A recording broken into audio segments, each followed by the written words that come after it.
What is this?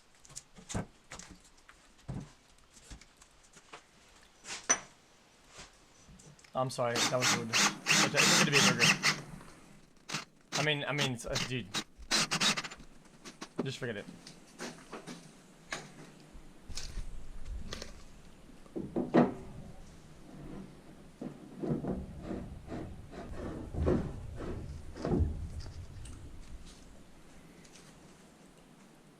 Oh, this is kind of cool.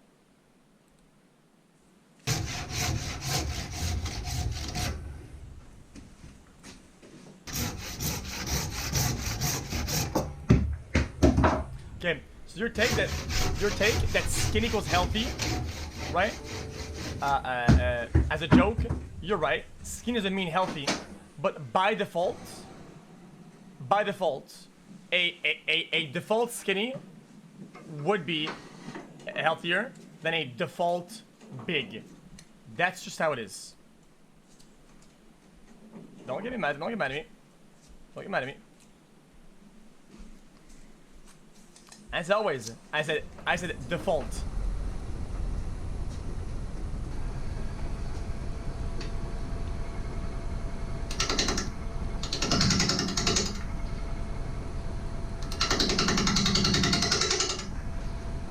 Wait, this is kind of weird.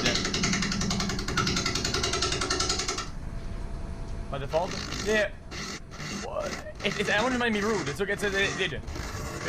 I'm not healthy. I'm less healthy than most people that are way bigger than me.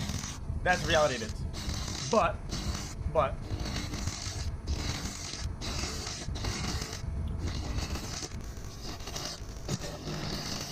default underweight with the same xQc recently my favorite food cool. started doing collabs with Nick from Mark, which I think you will watch if it's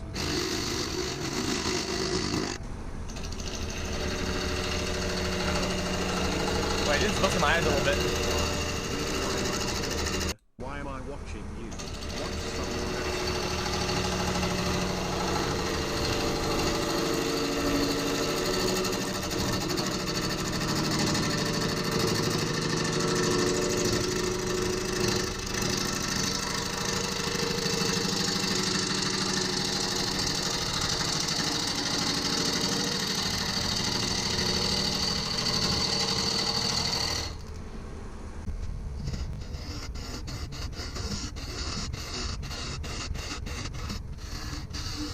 I don't like that, man.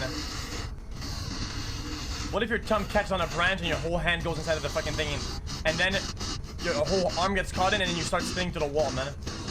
Jesus.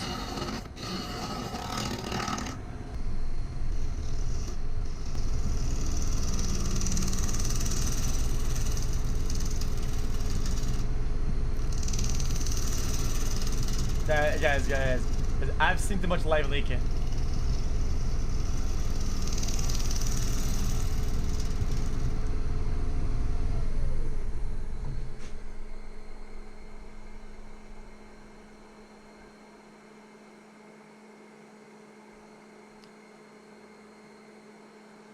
Decent. Is he going to do epoxy filling? I think that's kind of cool.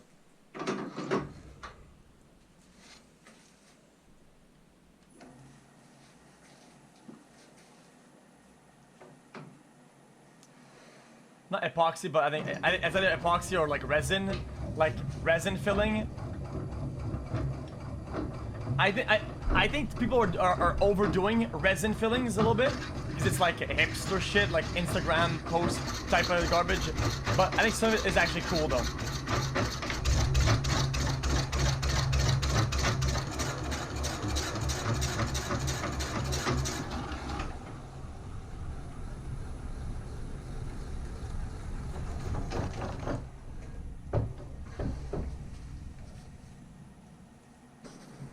Like a cool like coffee table thing is nice, but like a whole fucking table where you eat at, I don't know. So is it a bowl? What is this?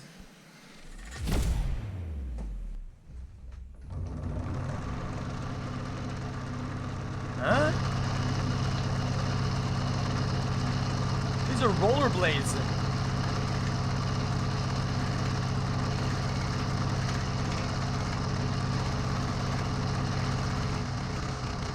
I don't know what he's doing.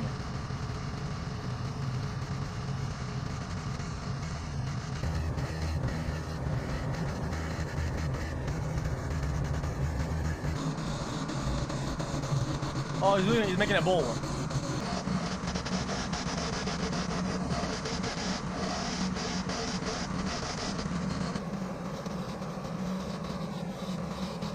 That is scary though, dude.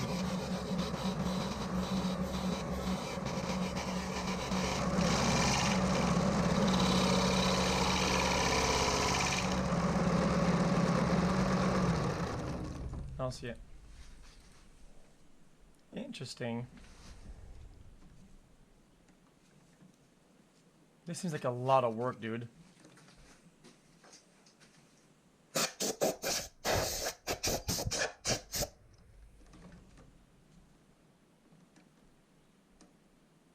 Really? Yeah, I mean, call me dumb and say shit like all you want, okay? But I'm more of the practical type, okay? If you can do something that'll feel good and look good and it'll be even and it'll be chill and plastic or printed, I would probably take it over a piece of wood that was worked on for a while. Get mad.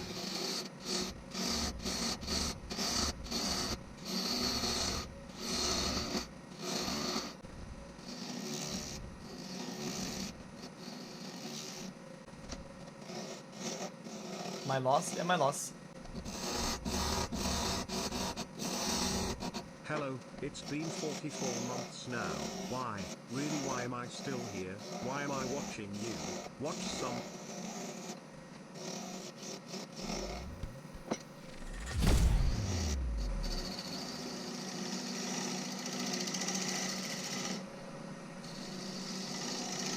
Oh, Mark's calling. And pick up. Skip? I'll skip ahead a little bit.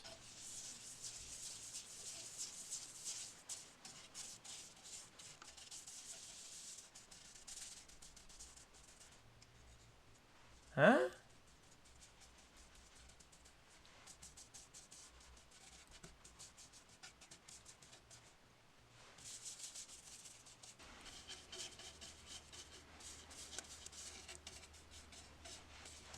It's varnished, but what's the point of the actual thing though? There's holes in it.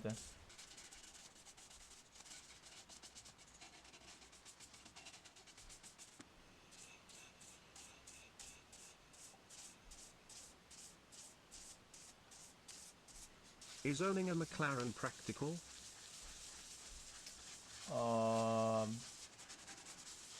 Wait, how does that correlate to a bowl?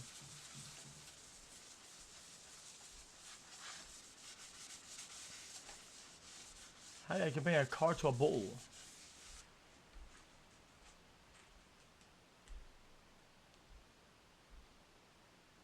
Huh? Yeah, practical when you're using it. Like what?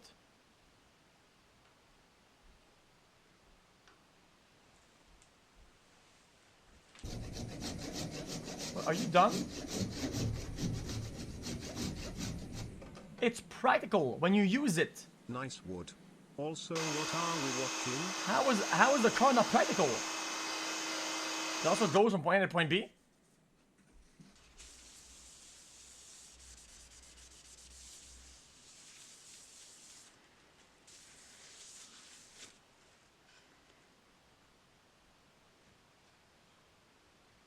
It looks alright.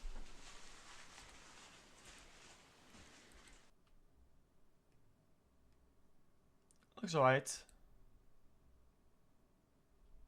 Yeah, I don't know. I would prefer. Oh, look! Exactly what I meant. Hey, this is Cam with Blacktail Studio, and this week we are going out. I can ensure that I get the exact finish size of my table, which this one I believe was 84 by 44 is what we needed to Look at this. in the very end. If you were good with Photoshop Next time, or Fusion 360 or one of those fancy softwares, you could probably be. do all this without ever having to make a template. I am not that good with computers, unfortunately, so this is what I'm left with. But if you are a maker and you're starting to get clients and you're not sure if they're going to love the layout you had in mind, make a template, FaceTime them, put your phone in a tripod, move it around, and let them decide that way. you guys are both on the exact same page and know exactly what it's going to look like in the end. There This is is kinda always someone cool. who asks in these YouTube videos what What? my neighbors think of me making all this noise in my Like driveway, trash? making No, all no, this you don't know what it's dust, gonna look like though. all these It's power resin tools, filling. and my neighbors love me, so don't even worry about me. I pay them in woodworking. They're always coming over to use my planer or my table saw, cutting something down to size for them because I have the tools that make it about a 10-second job instead of a half-a-day job. So before you ask, they love me. Don't even worry about it, at least for now until one of them moves out. But I am fortunate to have The great... reason why he's sending it down, okay, is that whenever he puts the resin, it can't get stuck and make bubbles. So make sure that he's got as much even space as possible so that there's no neighbors, fucking and bubbles they don't mind this that go in massive between amount of noise surfaces. and dust that I make every couple weeks.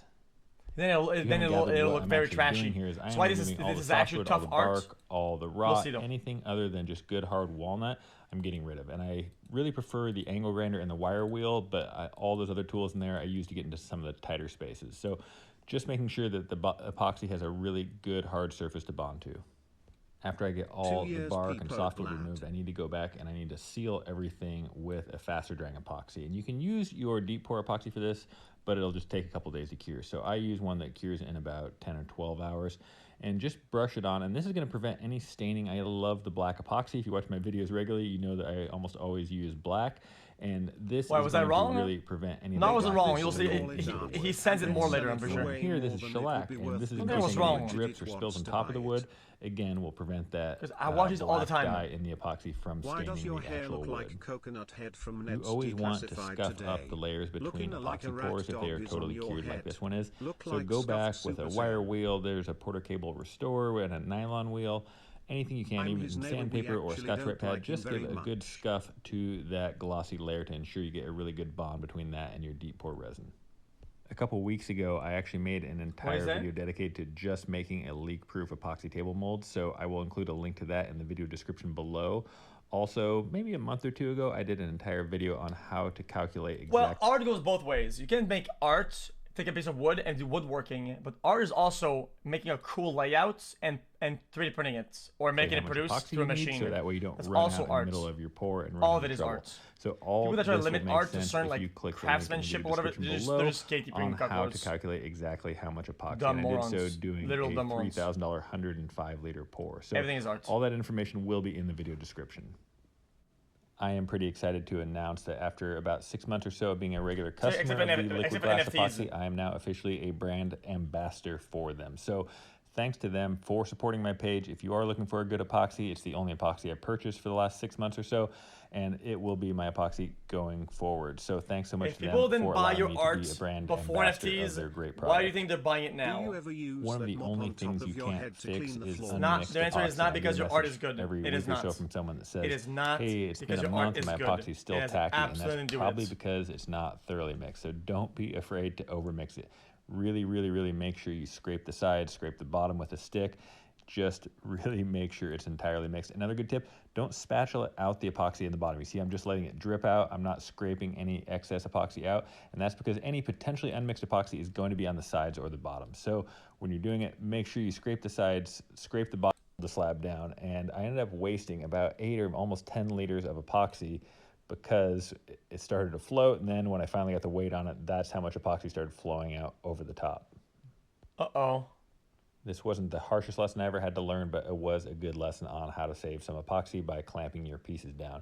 Now I'm going to demold it, and if you didn't watch the how to build an epoxy table mold video that I included in the video description, make sure you use mold release on these. Don't just use melamine. You can also use that tuck tape or the Tyvek tape, but make sure you have why some is there so sort much of shit release on it? agent. Otherwise, this melamine will essentially be impossible to get off. And you can see it's kind of hard to get started on the bottom piece here, but once you do get that edge in there, it goes really easy.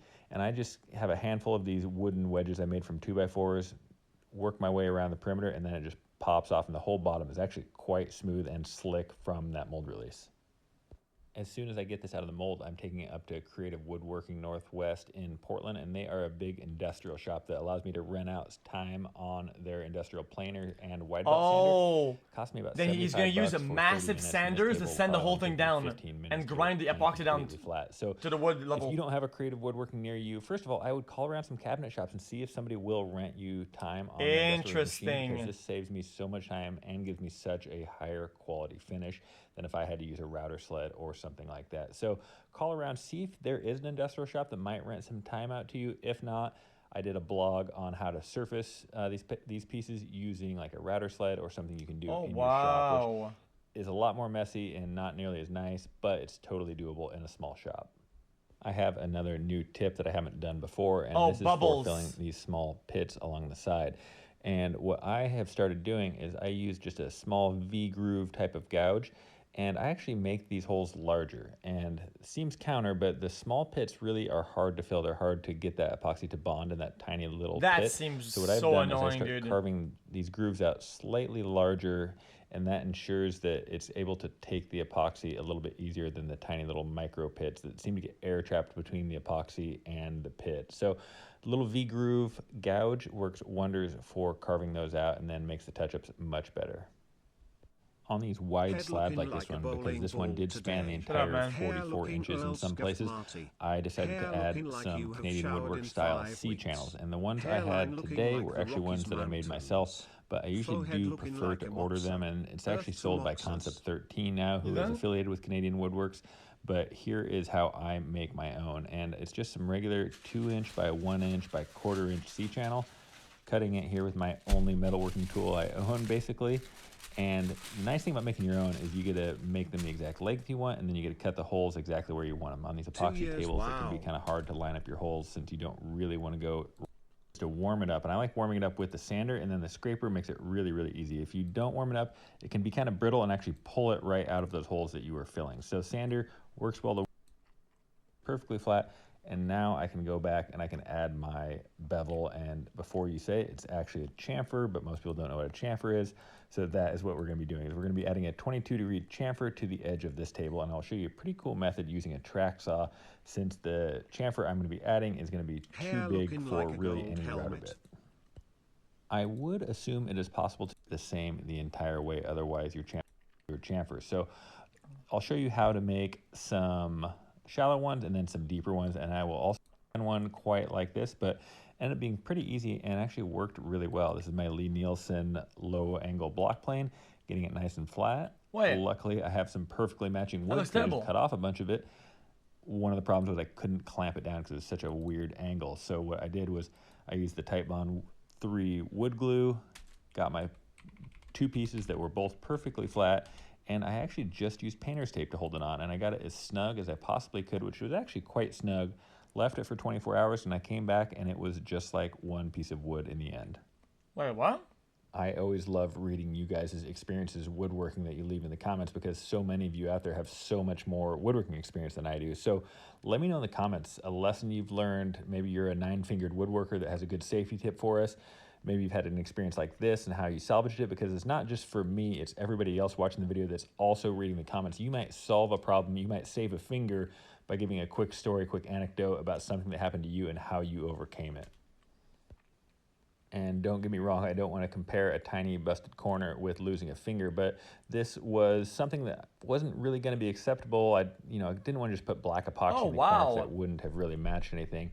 So I had to come up with something kind of creative that would look pretty seamless, and my client doesn't even know about this corner yet, but he usually watches these videos, so I'm curious to what he's going to say when he finally sees this, because I guarantee you he has not noticed this patch at all, and this table has been delivered. So we will see what he says. Stay tuned for that. Maybe I'll give you an update if he has something funny to say on it.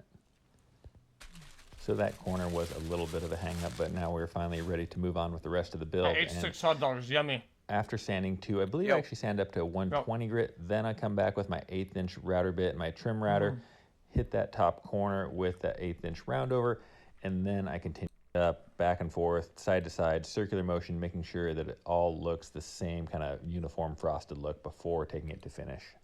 I will have some shots of this table completely finished here in just a second because I am outsourcing the finishing to have it sprayed with a conversion varnish. But before I show you the finished shots of the table, I'm going to show you how I clean up the epoxy. And I try to put a stick or about 1 out of 3 buckets I can get in one piece like that. And the client for this table actually had his own base, so I was shipping him a top only, but I was lucky enough that I had this custom base made for a table I have coming up, so I just set it on this base for these photos, and I thought it actually looked pretty cool, which got me thinking, a lot of people like wood, a lot of people like metal, a lot of people like the natural guys, I think this looks pretty bad. I kind of hate it. Metal color, a lot of people like black metal, so let me know in the comments which you prefer, and every week I like to give a little bit of credit to the people that make it all the way to the end of the video, so start your question or comment with what you prefer, wood or metal. And one reason I like to do it this way is it's going to confuse everybody else that didn't watch the whole video why people are starting to comment with wood or metal. So it'll make me laugh, maybe it'll make you chuckle, and it will let me know that you watched the entire video, and I promise I will answer all of your questions or comments first. Anyway, thanks so much for watching. Please subscribe for more videos just like this one. Well, black epoxy looks kind of weird, but also other at the type of look of epoxy, I feel like. Hey, this is Cam with Blacktail Studio. They just look kind of from the original bid, and I said, oh, well, that was easy. And I was going to northern Washington, and it was about 4 or 5 hours away. That said, I love getting $15,000. It's one of my favorite things to get. So I would like to do more of these, and so that's where you guys come in. Some of you know I like to give a little bit of credit to the people that make it all the way to the end of the video. So this week, start your question or comment with either wood or not wood, meaning you would have wood countertops or you wouldn't have wood countertops. And that way I will know you made it all the way to the end of the video. And I promise I will answer all of your questions or comments first. As always, thank you so much for watching. Please subscribe for more videos just like this one. Have a great week. Yes, I don't. Looking like an artist was only it's art though. It's very nice. Your head on the wheel when he was shaping you.